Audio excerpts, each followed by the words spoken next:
Welcome to Sermon Q&A. I'm Pastor Alex, and I'm here in the studio with Pastor Craig and Pastor Michael. And on January 16th, 2022, we all preached the second sermon in our Jesus in an Insidious World series. And so, Pastor Michael, I have a question for you today, and that question is, why do Christians in cults seem so happy?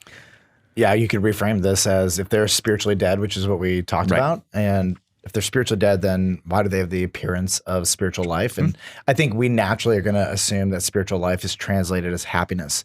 So I'll give you, I think, two reasons. Number one is because they actually might be really happy.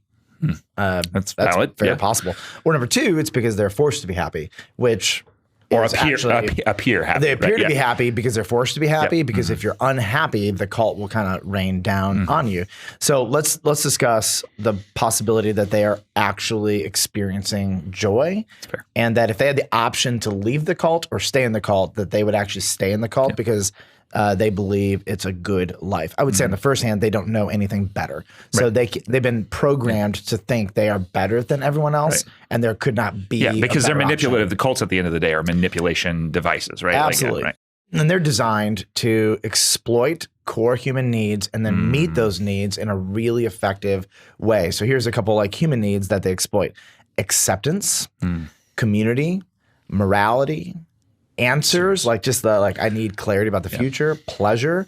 So some cults, they are functionally sex cults. And so they offer you complete indulgence, and they do it in this weird quasi spiritual way. And the reason they're happy is because sin is fun. Right. Yeah. And I think most people would say initially sin is fun, even though it's designed to ultimately kill you and hurt you in the end. Initially it's fun. It's why people have to inevitably get pulled out of those, because once you're kind of into it, it's really hard to get out. Some cults, they offer just a standard of morality. So Jehovah's Witnesses and Mormons are supposed to be pretty good people. When you go to Salt Lake City, it is the cleanest city. I mean, the Mormons have they are everyone's friendly, delightful, nice, right? People, kind people. It's actually kind of a trip being in Salt Lake City.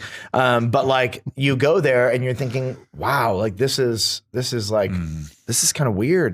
They are a cult on every single metric, and yet they all seem so happy. But if you go into the underbelly of it, it's a little bit different. So a lot of people there are actually forced to be happy, because if you're not happy, you're not playing the social game, and there's some semblance of control. For some people, it's about community and acceptance. And by the way, if we just throw out the word cult, there are subcultures where if you have, we'll say, an attribute to yourself where culture rejects you, you find a whole bunch of people who provide acceptance for that attribute. For that attribute, to know that I am loved unconditionally for who I call myself or how I self-identify.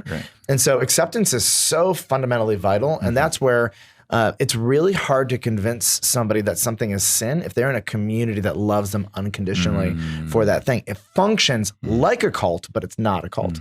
So there are all of these reasons why people are happy, but it's mostly because they're getting a core human need met. So let's talk about those who are forced to be happy.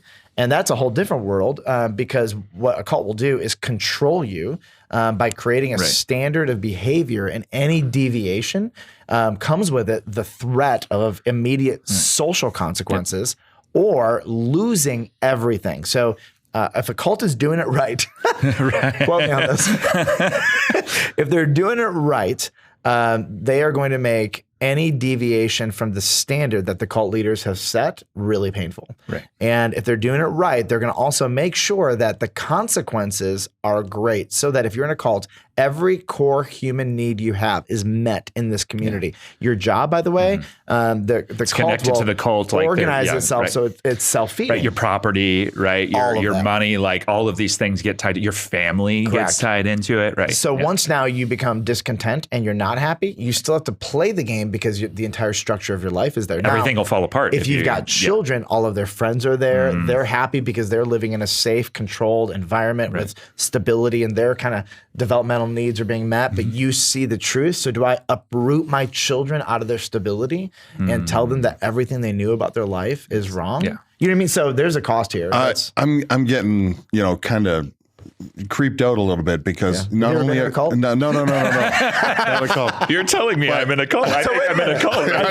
You're just had a revelation. No, but I'm thinking that your definition of a cult and how a cult flourishes and why a cult grows can be applied to several different contexts of life these days. For sure. Yeah. For people real. who want to control people through power and coercion. In our culture. It gets used by the government. This is how Gets used by all communism kinds of functions. groups. It's how totalitarianism works. It's tribalism at the end of the day. At the end of the day, that is Yeah. 100%.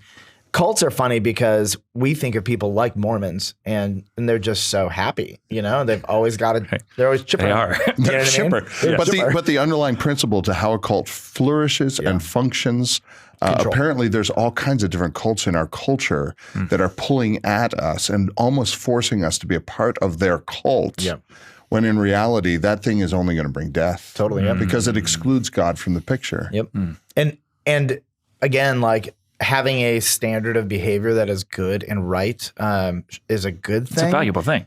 The problem is in a cult, it's used for the power of the leader or the leaders. And in Christianity, it is used for the good of the person, for the glory of God. Yeah. Like, there's just such a difference. Yeah, And this is the end goal of a cult ultimately your pleasure? And when you're not feeling that pleasure anymore, that pleasure gets redefined, or you go on a guilt trip until you get that pleasure, until you get your mind right. Yeah, basically. Totally. 100%.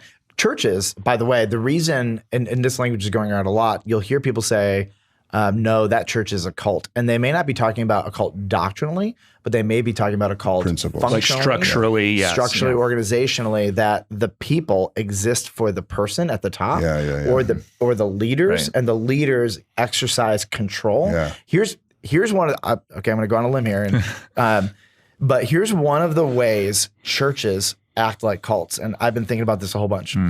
What is spiritual growth? And the way here's what they'll say: you need to go to my church, so worship, but it's really about church attendance. You need to give to our church. Right. You need to serve to our church. You need to get into a group in our church.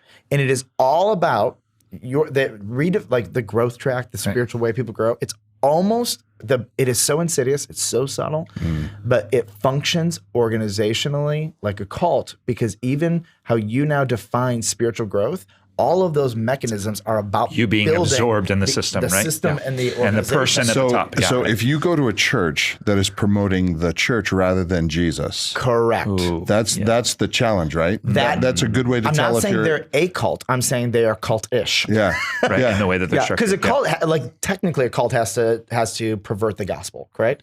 It's like you take Christianity, for Right. example, and it has to take one essential of Christianity and then diverge off of that, so it no longer is Christianity. And again, with that diversion is almost always God gives them over to this weird controlling behavior. But we act like cults when we make the local church that we attend and the senior pastor, like everything is geared towards that, which is why at Village Church, we've gone out of our way explicitly to not make Village Church the point in terms of what spiritual growth is. We have to make their relationship with God the point.